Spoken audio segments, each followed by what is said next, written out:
Hey everyone, what's going on? Neil here from Busy Dad's Board Gaming, where I hope to help you connect face to face with family and friends through board gaming. If you're new here, go ahead and click that subscribe button and check below in the doobly-doo for any information pertaining to this video. Today, I'm going to be teaching you how to play Azul Summer Pavilion.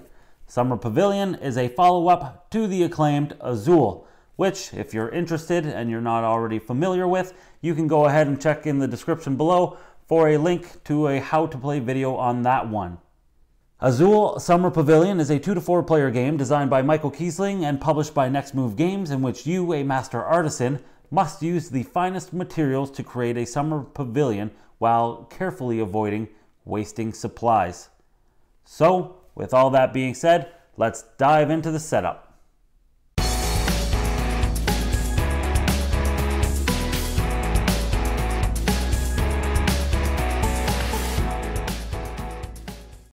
To begin, each player chooses a player board in one player color and places it in front of them so that the color side is face up. You can see here that I've chosen to use white and black. Next, place the factory displays in a circle around the table in reach of all the players. The number of displays used is based on the amount of players, and in the case of this 2-player game, we'll be using 5. You can then place the scoring board next to the factory displays. Place the round counter on round 1, which indicates not only the current round, but also the wild tile color for that round, which in this case is purple. Take the scoring markers for each player in their chosen color and place them on the 5th space of the scoring track. Fill the bag with all 132 tiles and then draw 10 at random and lay them out on the supply shown on the center of the scoring board. Fill each display with exactly 4 tiles, once again pulled randomly from the bag, and then put the bag aside for now. Place the start player token in the center of the table, the tower between the factory displays, as well as the scoring board, or anywhere in reach of all the players. And the point tokens you can set aside, as they will be used later for scoring. The object of Azul is to be the player with the most points at the end of 6 rounds, as shown on the scoring board. Players will take turns in a clockwise fashion, starting with the youngest player, as they make their way round after round until the end of round 6. Each round is comprised of 3 phases. Phase 1 will have you acquiring tiles from either a factory display or the center of the table and placing them next to your board. Phase 2 is where you will actually take those tiles that you took on Phase 1 and place them at various parts on your board, scoring points as well as additional bonuses.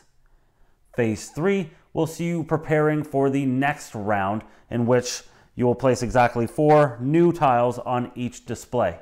So let's take a deeper look into how that actually goes down.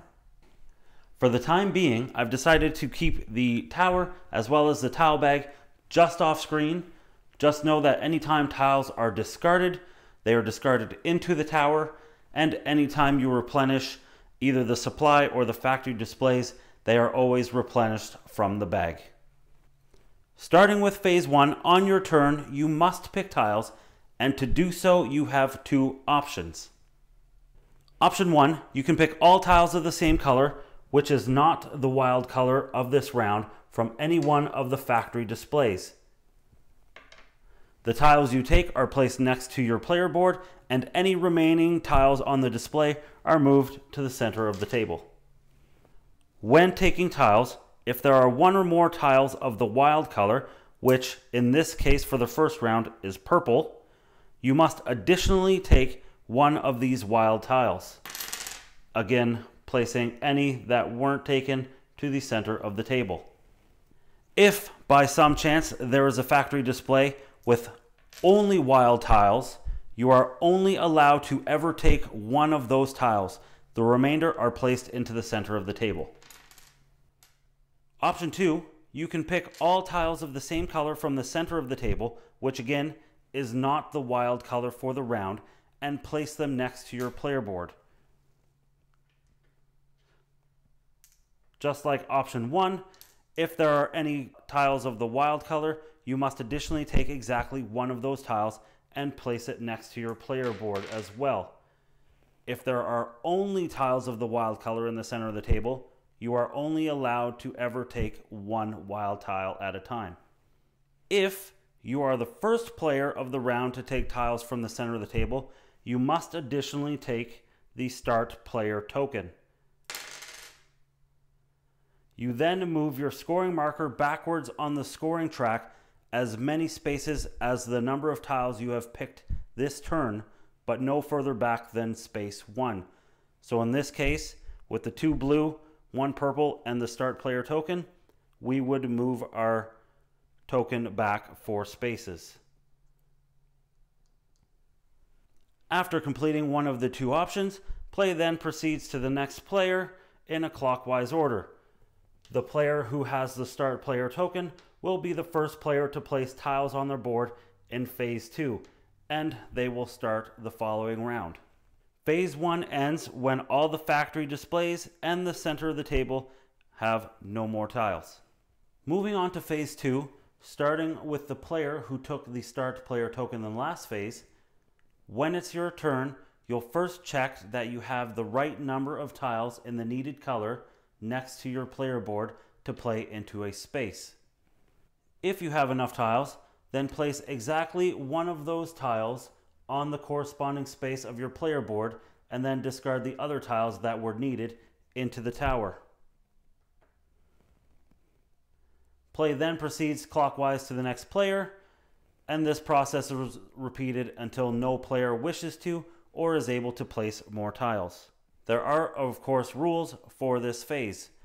You can only use your own tiles, so no stealing tiles from other players. Tiles may only be placed on diamond-shaped spaces of your player board. Do not place tiles on pillars, statues, or windows. Those will be used for bonus scoring, which I'll talk about shortly. You can only place tiles on empty spaces, so I would not be able to place another tile on that space. You may have noticed that the spaces are arranged in a star shape. The color of the star indicates which color tile may be placed there. You may have also noticed numbers on each of the spaces in a particular star. The spaces indicate the total number of tiles which are needed to be collected before you may place one single tile on that space. All other tiles that were needed to play on that space must be discarded into the tower. For example, where I placed this blue tile, I only required 1. If I were to place it on the 2 space, I would have to use 2 tiles in order to place that 1 tile. The second tile would be discarded into the tower. On the star in the center of the player board, there are no restrictions to where each colored tile may be placed, but all 6 tiles placed must be different colors. And finally, all tiles that were not placed during your turn should be kept next to your player board. Before we talk about scoring, we should take a moment to talk about wild tiles. Wild tiles may replace any other chosen color. In this case, you must combine them with a tile matching the color of the space you wish to play on. So, if I wanted to play on an orange space, I couldn't just use a wild color tile to place it on an orange space. I would have to have an orange tile to combine the wild color tile with. In the case of this first round, we could use this purple tile and 5 other orange tiles in order to place an orange on the 6th space of the orange star. The remainder of the tiles are discarded into the tower. And as per normal placement, you could use a wild tile of the round to play it normally as its own color. So we could use a purple to play into a purple space on round 1. Now we'll go ahead and skip forward a few rounds so that we have a little bit more on our player boards and we can talk about scoring. We've now moved ahead a few rounds so that we can talk about scoring. Every time you place a tile, you score a point. You can go ahead and move your scoring marker on the scoring track up 1. If you place a tile next to one or more connected tiles, you score points for each of those. So for example, if I were to place this green here, discarding the additional into the tower, I would score 4 points. 1 for the one placed, plus an additional 3 for each connected tile on that star. Only spaces that are next to each other are considered connected spaces. Although these are technically connected at the points, they do not count as actually being connected for the sake of scoring points. You also have a chance for additional scoring bonuses that come in the form of additional tiles from the supply that we set up at the beginning of the game. The way you do that is when you surround the 4 spaces of a pillar with tiles, then you must immediately take 1 tile of your choice from the supply. So in the case of here, if we were to place a tile here, say perhaps a green one, discarding the rest into the tower, the 4 spaces here surrounding the pillar have been filled, and then we must immediately take 1 tile from the supply and add it to our pool of tiles to be placed on later turns. So in this case, we're just going to go ahead and take a red from the supply. Likewise, when you surround the 4 spaces of a statue with tiles, you must then immediately take 2 tiles of your choice from the supply. And finally, when you surround the 2 spaces of a window, you must then immediately take 3 tiles of your choice. In all cases, when taking tiles from the supply, any tile you take can be of the wild color for the round. You are not limited to taking only 1 at a time like you are in Phase 1. After you take a tile or tiles from the supply, you place them next to your player board and then refill the supply before the next player's turn. Now, let's talk about passing. If you do not wish to or cannot place tiles on your turn, you must pass. You may then choose up to 4 tiles of those that are next to your player board and place them on the 4 spaces along the corners of your board. Once everyone has passed, you can then move on to Phase 3. Fill each factory display with 4 new tiles taken randomly from the bag. If the bag happens to be empty before all tiles are filled, dump the tower into the bag and continue on.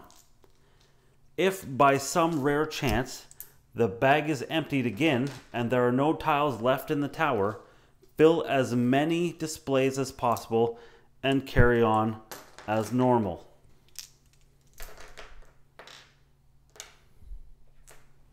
Place the start player token back into the center of the table.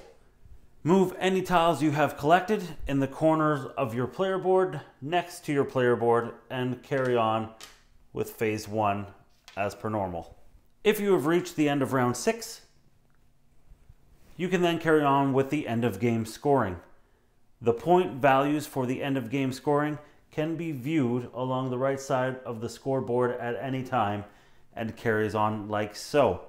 For every star you have filled all 6 spaces, you score the amount of points indicated. For the central star, you score 12 points, red 14, blue 15, yellow 16, orange 17, green 18, and finally purple with 20.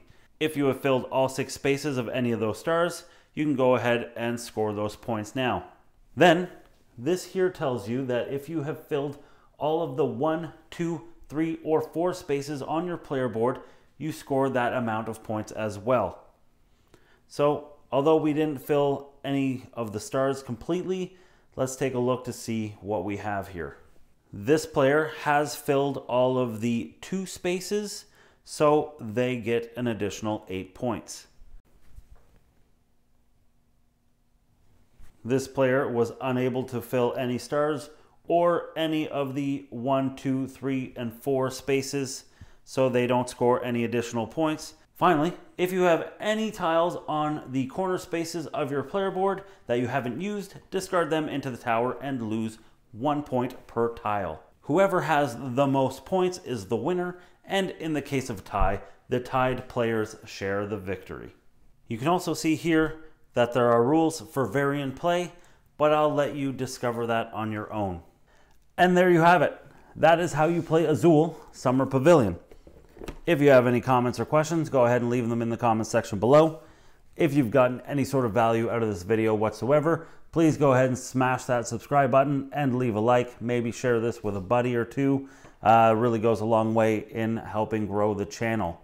And lastly, as always, you can find me on Instagram, Twitter, as well as Facebook.